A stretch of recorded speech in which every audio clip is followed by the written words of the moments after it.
नमस्कार दोस्तों, स्वागत है आपका एनसीईआरटी के सीरीज़ में। तो कल की क्लास में हमने 9th क्लास की जो क्षितिज भाग एक बुक है उसका गद्य भाग कर लिया था। आज उसका काव्यखंड पढ़ लेते हैं। काव्यखंड में सबसे पहले हम कबीर को पढ़ेंगे। एनसीईआरटी पढ़ने के आपके दो फ़ायदे हैं। पहले तो आपकी एनसीईआरटी कवर हो रही है, दूसरा साथ के साथ आपका हिंदी साहित्य भी हो रहा है। क्योंकि हिंदी साहित्य में पहले हम आदिकाल पढ़ते हैं, फिर भक्तिकाल पढ़ते हैं, और भक्ति काल में हम कबीर, तुलसीदास यही कवि पढ़ते हैं। इनसे रिलेटेड जो मेन बातें होती हैं, इनकी रचनाएं पढ़ते हैं। ठीक है, तो कबीर हम यहाँ भी पढ़ रहे हैं, तुलसीदास के बारे में हम पढ़ चुके हैं। तो आपके दो फायदे हो रहे हैं। इस यहाँ से ही इनके बारे में जो रचनाएं वगैरह पूछी जाती हैं, इन्हीं से पूछी जाएंगी। ठीक है, तो आज की क्लास में हम कबीर को पढ़ लेते हैं। कबीर के जन्म और मृत्यु के बारे में अनेक किंवदंतियाँ प्रचलित हैं। कहा जाता है कि सन 1398 में काशी में उनका जन्म हुआ और सन 1518 के आसपास मगहर में उनका देहांत हो गया। ये दोनों नाम आपने याद रखने, काशी और मगहर। कबीर ने विधिवत शिक्षा नहीं पाई थी, परंतु सत्संग, पर्यटन तथा अनुभव से उन्होंने ज्ञान प्राप्त किया था। भक्तिकालीन निर्गुण संत काव्यधारा, ये भक्ति काल की निर्गुण संत काव्यधारा के कवि थे। ये चीज़ आपने याद रखनी है। भक्ति काल के निर्गुण संत काव्यधारा के ये कवि थे। प्रमुख कवि कबीर की रचनाएं मुख्यतः कबीर ग्रंथावली में संग्रहित हैं, किंतु कबीर पंथ में उनकी रचनाओं का संग्रह विजक ही प्रामाणिक माना जाता है। ठीक है, कुछ रचनाएं गुरु ग्रंथ साहिब में भी संकलित हैं इनकी। ठीक है, ये चीज़ें आपने याद रखनी है। कबीर ग्रंथावली में, बीजक में, बीजक से बहुत बार प्रश्न पूछा जा चुका है, और कुछ रचनाएं इनकी गुरु ग्रंथ साहिब में भी संकलित हैं। ठीक है, कबीर से अंदर से प्रश्न पूछ लिए जाते हैं। ये किस प्रकार की इनकी विचारधारा थी, इस प्रकार के प्रश्न। तो इनकी सारी लाइनों को आपने ध्यान से पढ़ना है। कबीर अत्यंत उदार, निर्भय तथा सदगृहस्थ संत थे। राम और रहीम की एकता में विश्वास रखने वाले कबीर ने ईश्वर के नाम पर चलने वाले हर तरह के पाखंड, भेदभाव और कर्म कांड का खंडन किया। उन्होंने अपने काव्य में धार्मिक और सामाजिक भेदभाव से मुक्त मनुष्य की कल्पना की है। तो उन्होंने कैसे मनुष्य की कल्पना की है? धार्मिक और सामाजिक भेदभाव से मुक्त मनुष्य की कल्पना की है। ये लाइन आपने थोड़ी सी याद रखनी है। ईश्वर प्रेम, ज्ञान, वैराग्य, गुरु भक्ति, सत्संग और साधु महिमा के साथ आत्मबोध और यक्तबोध की अभिव्यक्ति उनके काव्य में हुई है। कबीर की भाषा की सहजता ही उनकी काव्यात्मकता की शक्ति है। जन भाषा के निकट होने के कारण उनकी काव्य भाषा में दार्शनिक चिंतन को सरल ढंग से व्यक्त करने की ताकत है। ठीक है, तो हमारा ये कबीर हो गया। नेक्स्ट है ललदद। ललदद ये आपको हिंदी साहित्य की कोई सी भी बुक में नाम नहीं मिलते जो एनसीईआरटी में दिए होते हैं। ठीक है, तो इसके बारे में पढ़ते हैं। कश्मीरी भाषा की लोकप्रिय संत कवित्री। कवित्री की आपने शब्द शुद्धि भी देख लेनी है। ललदद का जन्म सन 1320 के लगभग कश्मीर स्थित पामपोर के सिमपुरा गांव में हुआ था। उनके जीवन के बारे में प्रामाणिक जानकारी नहीं मिलती। ललदद को ललेश्वरी, लला, लल जोगेश्वरी, ललारिफा आदि नामों से भी जाना जाता था। ये नाम थोड़े से देख लेना आप। उनका देहांत सन 1391 के आसपास माना जाता है। ललदद की काव्य शैली को बाघ कहते थे। मोस्ट इम्पोर्टेंट है, ये आपने लाइन याद रखनी है। जिस तरह हिंदी में कबीर के दोहे, मीरा के पद, तुलसी की चौपाई और रसखान के सवय प्रसिद्ध हैं, उसी तरह ललदद के बाघ प्रसिद्ध हैं। तो ये आपको मिलान में भी पूछा जा सकता है कि मीरा के रचना को पद कहा जाता है, तुलसी की चौपाई, रसखान के सवैया। तो ये सभी आपने ध्यान रखने हैं। अपने बाखों के जरिए उन्होंने जाति और धर्म की संकीर्णताओं से ऊपर उठकर भक्ति के ऐसे रास्ते पर चलने पर जोर दिया है जिनका जुड़ाव जीवन से हो। उन्होंने धार्मिक आडंबरों का विरोध किया है और प्रेम को सबसे बड़ा मूल्य माना है। तो उन्होंने किसको सबसे बड़ा मूल्य माना है? प्रेम को। किसने? ललदद ने। ठीक है, नेक्स्ट है लोक जीवन के तत्वों से प्रेरित ललदद की रचनाओं में तत्कालीन पंडिताऊ भाषा संस्कृत और दरबार के बोझ से दबी फारसी के स्थान पर जनता की सरल भाषा का प्रयोग हुआ है। यही कारण है कि ललदद की रचनाएं सैकड़ों सालों से कश्मीरी जनता की स्मृति और वाणी में आज भी जीवित हैं। वे आधुनिक कश्मीरी भाषा का प्रमुख स्तंभ मानी जाती हैं। तो उनकी भाषा कश्मीरी थी, ये याद रखनी है। ठीक है, तो आगे देखते हैं हम रसखान। तो रसखान को भी पढ़ा जाता है, हिंदी साहित्य में हम रसखान को पढ़ते हैं। रसखान का जन्म सन 1548 में हुआ माना जाता है। उनका मूल नाम सैयद इब्राहिम था, ये मूल नाम याद रखना है, सैयद इब्राहिम था, और वे दिल्ली के आसपास के रहने वाले थे। कृष्ण भक्ति ने उन्हें ऐसा मुग्ध कर दिया कि गोस्वामी विट्ठल दास से दीक्षा ली और ब्रजभूमि में जा बसे। सन 1628 के लगभग उनकी मृत्यु हो गई। इसमें आपको एक याद रखना है उनका मूल नाम, दूसरा ये कृष्ण भक्त थे, दीक्षा किससे ली? विट्ठलनाथ से। ठीक है, सुजान रसखान और प्रेम वाटिका उनकी उपलब्ध कृतियां हैं। जो मिली हुई कृतियां वो कौन कौन सी हैं? सुजान रसखान और प्रेम वाटिका। रसखान रत्नावली के नाम से उनकी रचनाओं का संग्रह मिलता है, रसखान रचनावली। प्रमुख कृष्ण भक्त कवि रसखान की अनुरक्ति न केवल कृष्ण के प्रति प्रकट हुई है, बल्कि कृष्ण भूमि के प्रति भी उनका अनन्य अनुराग व्यक्त हुआ है। उनके काव्य में कृष्ण की रूप माधुरी, ब्रज महिमा, राधा कृष्ण की प्रेम लीलाओं का मनोहर वर्णन मिलता है। ठीक है, वे अपने प्रेम की तन्मयता, भाव विह्वलता और मार्मिकता, शब्द चयन तथा व्यंजक शैली के लिए, उल्लास के लिए भाव विह्वलता प्रसिद्ध हैं जहाँ। ठीक है, वे अपनी प्रेम की तन्मयता, भाव विह्वलता और आसक्ति के उल्लास के लिए जितने प्रसिद्ध हैं, उतने ही अपनी भाषा की मार्मिकता, शब्द चयन तथा व्यंजक शैली के लिए। ठीक है, ये है। उनके यहाँ ब्रजभाषा का अत्यंत सरस और मनोरम प्रयोग मिलता है। भाषा उनकी कौन सी? ब्रज। ठीक है, जिसमें जरा भी शब्दाडंबर नहीं है। यहाँ संकलित पहले और दूसरे स्वया में जो मतलब की रचना इसमें दी हुई है, कृष्ण और कृष्ण भूमि के प्रति कवि का अनन्य समर्पण भाव व्यक्त हुआ है। तीसरे छंद में कृष्ण के रूप सौंदर्य के प्रति गोपियों की उस मुग्धता का चित्रण हुआ है, जिसमें वे स्वयं कृष्ण का रूप धारण कर लेना चाहती हैं। चौथे छंद में कृष्ण की मुरली की धुन और उसकी मुस्कान के अचूक प्रभाव तथा गोपियों की व्यवस्था का वर्णन है। ठीक है, तो हमारे अगले कवि हैं जो लेखक हैं माखनलाल चतुर्वेदी। माखनलाल चतुर्वेदी का जन्म मध्य प्रदेश के होशंगाबाद जिले के बाबई गांव में सन 1899 में हुआ। मात्र 16 वर्ष की अवस्था में वे शिक्षक बने। बाद में अध्यापन कार्य छोड़कर उन्होंने प्रभा पत्रिका का संपादन किया। तो प्रभा पत्रिका का संपादन करने वाले माखनलाल चतुर्वेदी। वे देशभक्त कवि एवं प्रखर पत्रकार थे। उन्होंने कर्मवीर और प्रताप का भी संपादन किया। सन 1968 में 1968 में उनका देहांत हो गया। हिमक्रीटनी ये रचनाएं याद रखनी। हिमक्रीटनी, साहित्य देवता, हिम तरंगिनी, वेणु लो गूंजे धरा उनकी प्रमुख कृतियां हैं। ये चारों ही नाम अपने अच्छे से याद रखने हैं। उन्हें पद्म भूषण एवं साहित्य अकादमी पुरस्कार से सम्मानित किया गया। माखनलाल चतुर्वेदी की रचनाएं राष्ट्रीय भावना से युक्त हैं। उनमें स्वतंत्रता की चेतना के साथ देश के लिए त्याग और बलिदान की भावना मिलती, इसीलिए उन्हें एक भारतीय आत्मा कहा जाता है। मेन पॉइंट, इनको भारतीय आत्मा कहा जाता है।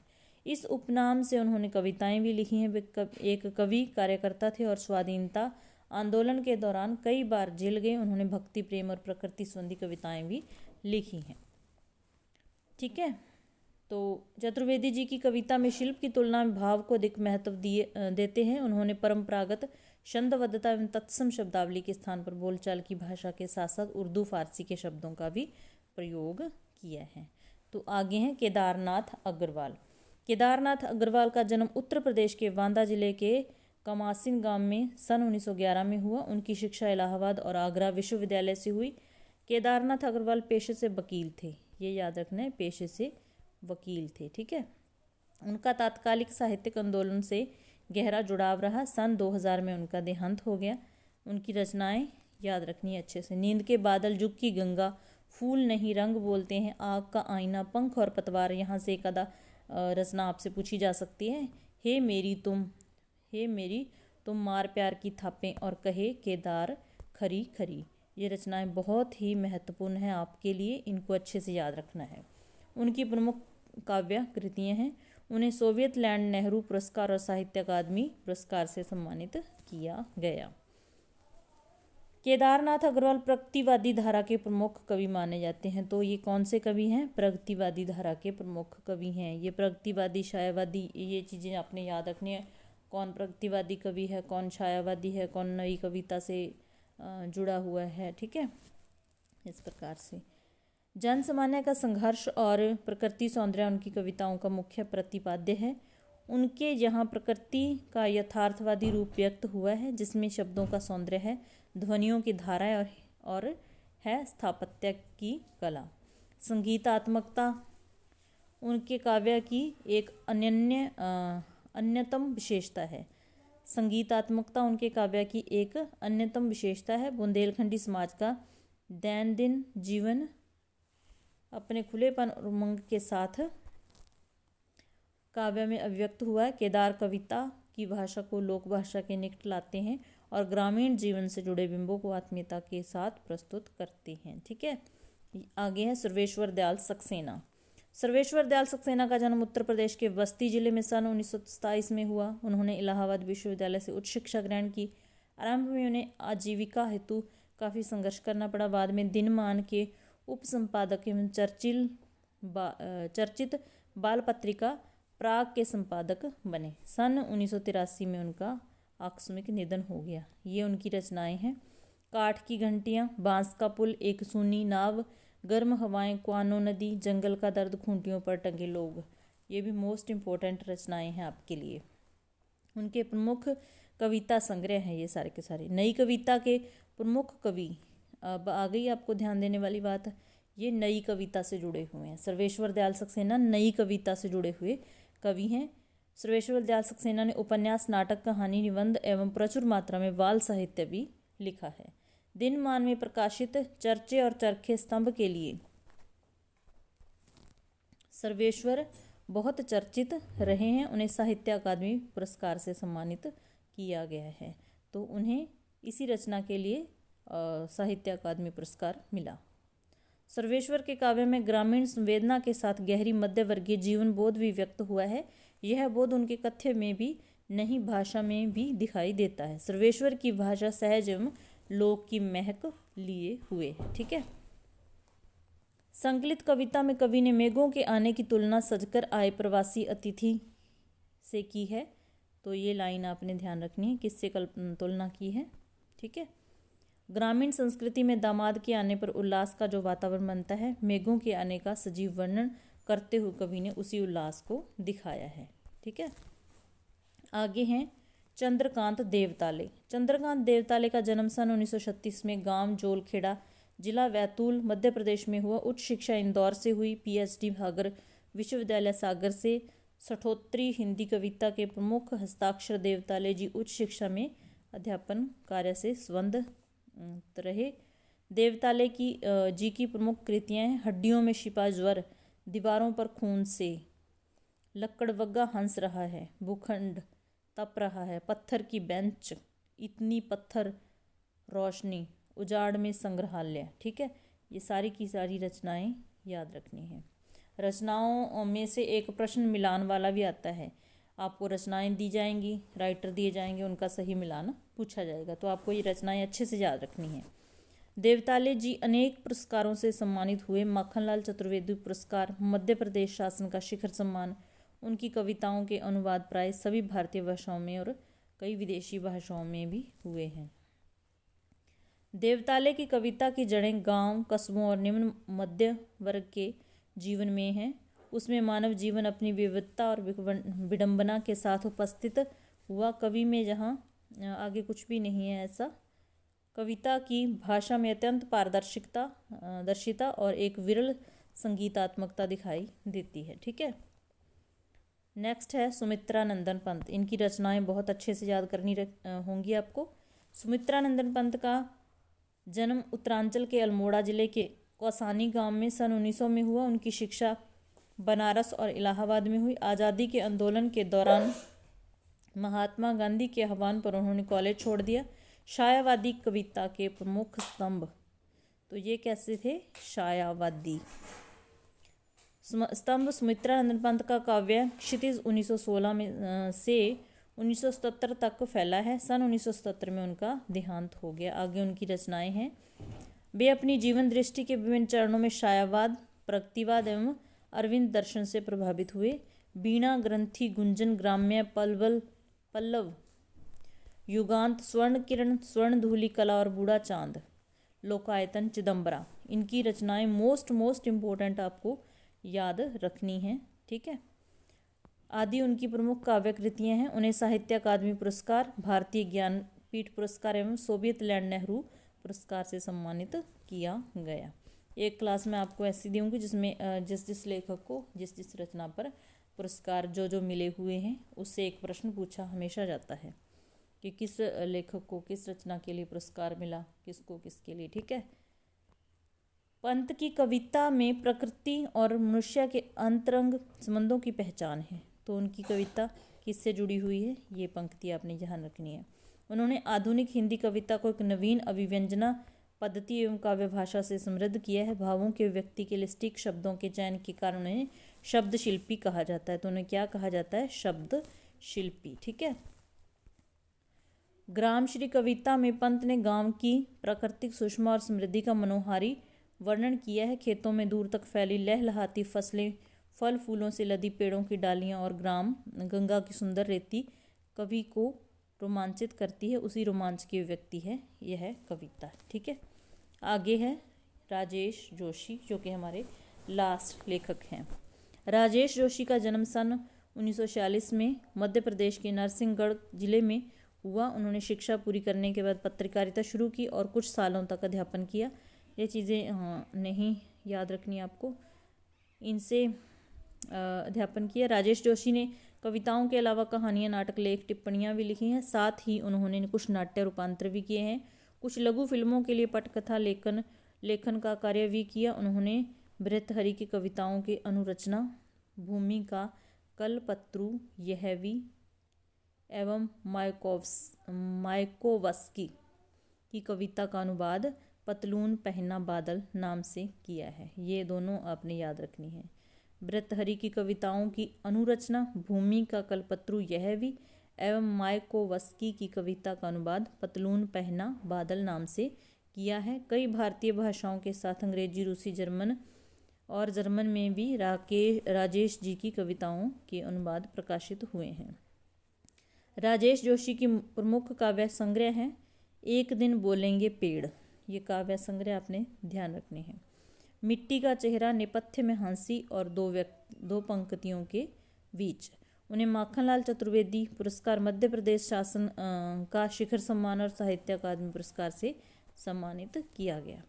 राजेश जोशी की कविताएं गहरे सामाजिक अभिप्राय वाली होती हैं। वे जीवन के संकट में भी गहरी आस्था को उभारती हैं और उनकी कविताओं में स्थानीय बोली, बानी, मिजाज और मौसम सभी कुछ व्याप्त है। उनके काव्यालोक में आत्मीयता और लयात्मकता है तथा मनुष्यता को बचाए रखने का एक निरंतर संघर्ष भी। दुनिया के नष्ट होने का खतरा राजेश जोशी को जितना प्रबल दिखाई देता है उतना ही वे जीवन की संभावनाओं की खोज के लिए बेचैन दिखाई देते हैं। प्रस्तुत कविता में बच्चों से बचपन छीन लिए जाने की पीड़ा व्यक्त की गई है। ठीक है, तो ये आपने याद रखनी है। कवि ने उस सामाजिक आर्थिक विडंबना की ओर इशारा किया है जिसमें कुछ बच्चे खेल, शिक्षा और जीवन की उमंग से वंचित रह जाते हैं। तो ये हमारी 9th क्लास की क्षितिज भाग 1 भी कंप्लीट हो गई है। नेक्स्ट हम पहले 12वीं क्लास की दोनों बुक कंप्लीट करेंगे क्योंकि 12वीं क्लास से काफ़ी सारे प्रश्न पूछे जाते हैं। उसके बाद 11th कर लेंगे। तो मिलते हैं नेक्स्ट क्लास में। अगर क्लास अच्छी लगी तो लाइक करना। ठीक है, तो इस प्रकार से आपकी 4-5 दिन में NCERT पूरी कवर हो जाएगी। मिलते हैं नेक्स्ट क्लास में, तब तक के लिए बाय, धन्यवाद।